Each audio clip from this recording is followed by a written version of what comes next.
జై జవాన్ జై కిసాన్ జై డ్రైవర్. జై డ్రైవర్ అని ఎందుకన్నానంటే ఇటు వ్యవసాయంలో రైతుకు అటు ఆర్మీలో సోల్జర్కు డ్రైవరు వెన్నెముకలో ఉన్నాడు కాబట్టి డ్రైవర్ కూడా ఒక సోల్జర్లా పనిచేస్తున్నాడు కాబట్టి జై డ్రైవర్ అన్న. ఎందుకంటే డ్రైవర్ అన్న చేసే సేవ అంత ఇంత కాదు. డ్రైవరు ఒక సైనికునితో సమానం, ఒక రైతుతో సమానం డ్రైవర్ కాబట్టి జై డ్రైవర్ అన్న. ఎందుకంటే ఒక డ్రైవర్గా నేను రైతు క్షేమమే కోరుకుంటాను కాబట్టి రైతులు మంచిగా ఉంటే మన దేశానికి వెన్నెముకని మనం అనుకుంటాం కాబట్టి రైతు మంచిగా ఉంటే ప్రతి ఒక్కరూ రైతు ద్వారానే బ్రతుకుతారు కాబట్టి డ్రైవర్తో సహా ప్రతి ఒక్కరు రైతు మంచిగా ఉంటే అందరు బాగుంటారు కాబట్టి రైతు వ్యవసాయం చేసే విధానం బాగుంటే కూడా ముందు భవిష్యత్తు, ముందు తరం, మన నెక్స్ట్ జనరేషన్ కూడా బాగుంటుంది.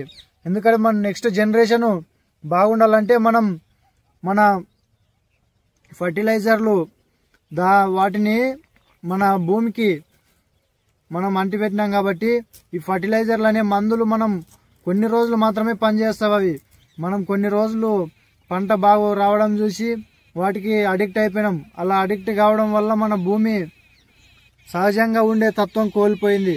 అలా సహజంగా ఉండే తత్వం కోల్పోవడం వల్ల రైతులు కూడా ప్రతి ఒక్కరూ జనరేషన్ మనకు అలాంటి ఫుడ్ తినడం వల్ల ప్రతి ఒక్క దాంట్లో కల్తీ జరిగి మన ఆయుష్ని మనమే తగ్గించుకుంటూ వస్తాం. చాలామంది రైతులు ఇప్పుడిప్పుడే మారుతూ వస్తున్నారు కాబట్టి ఒక్కరు మార్పు రావడం వల్ల జరగదు. ప్రతి ఒక్కరు అందరూ ఒకరిని చూసి ఒకరు అలాగే మారుతూ రావాలి. ఎందుకంటే ఆ ఫర్టిలైజర్లో ఆ పురుగు నూనెలు మనం వాడడం వల్ల చాలా వరకు రైతు ఎలా ఉంటున్నాడంటే ఇప్పుడు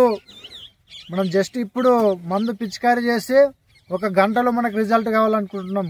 గంటలో రిజల్ట్ కావాలని ఆ పంట మీద మనం అంత ఫోర్స్ పెట్టినప్పుడు మనం కూడా అలాగే 10 సంవత్సరాలకి 20 సంవత్సరాలకి పైనకి పోవాలని మనమే అట్లా తినడం వల్ల మనకు కూడా అంతే ప్రభావం చూపుతుంది. కాబట్టి రిజల్ట్ అనేది ఎంత లేట్గా వస్తే పంటమైన అంత నాణ్యంగా ఉంటుంది. ఊర్లో ఒక రైతు మారినాడు అనుకుంటే ఆ మారిన రైతు పొలంలో ఆర్గానిక్ సేంద్రియ వ్యవసాయం పండిస్తూ ఉంటాడు. అలా పండించిన ఆ రైతు పొలంపై ఈ ఫర్టిలైజర్ మందులు వాడే ఆ రైతు ఎక్కువ స్టాండర్డ్ ఉన్న నూనెలు ఆ మందులు కొట్టడం వల్ల ఆయన స్టాండర్డ్ కొట్టకపోవడం వల్ల సేంద్రియంగా పండిస్తున్నాడు కదా, ఆ పంటపై ఇవి వాళ్తాయి కాబట్టి ఆయనకు పంట రాకుండా పోతుంది.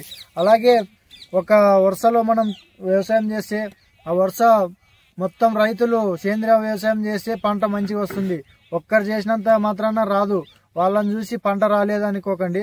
2-3 సార్లు పంట వేస్తే భూమి మళ్ళీ సేంద్రియ వ్యవసాయానికి అలవాటు పడుతుంది. అప్పుడు అలవాటు పడిన తర్వాత అప్పుడు పంటలు మంచిగా వస్తాయి. ఎందుకంటే మనము ఈ ఫర్టిలైజర్లని 1 సారి 2 సార్లు కాదు కదా, ఒక 100 సార్లు 1000 సార్లు భూమికి అలవాటు చేసినాం. ఆ భూమి అదే కావాలంటుంది. ఎందుకంటే తన అలవాటు మార్చేసినాం మనము. ఆ పేడతో మంచిగా ఎరువులతో పండే ఆ భూమి అలవాట్లను మనము మందు, యూరియా ఇలా ఏవో రకరకాలైన పురుగు నూనెలతో మనం బాగా అయ్యేలా పంట మంచిగా వచ్చేలా మనం మార్చేసినాం. కాబట్టి ప్రతి ఒక్కరూ దాన్ని మళ్ళీ రిటర్న్ మార్చుకుంటూ రావాలంటే మనం రిటర్న్గా ఏం చేయాలంటే స్లోగా పంట రాకపోయినా రైతులు మన సేంద్రియ వ్యవసాయానికి అలవాటు గడపాలి భూమిని.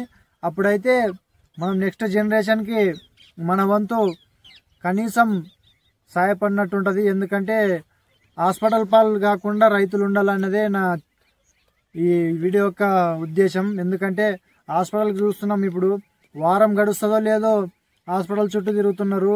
చిన్నపిల్లలకు కానీ అసలు చిన్నపిల్లలు హాస్పిటల్కి పోకుండా పిల్లలే పుట్టడం లేదు. కాబట్టి ప్రతి ఒక్కరూ, ఎందుకంటే అప్పట్లో ఎక్కడో పొలాల గట్లలో అప్పుడు ప్రసవాలు జరిగేవి. ఇప్పుడు 1 మంత్ హాస్పిటల్కి పోకుంటే ఇప్పుడు ప్రసవాలే జరగట్లేదు. కాబట్టి ఎందుకంటే దీనికి కారణం మనమే, ఎవరేమో కాదు. హాస్పిటల్ పాలు కాకూడదు రైతు.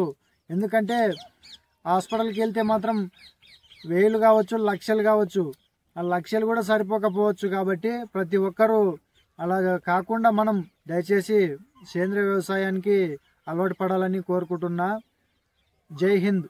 నా వీడియో చూడడం వల్ల కనీసం ఒక్కరు మారినా నేను చాలా సంతోషపడతాను. ఎందుకంటే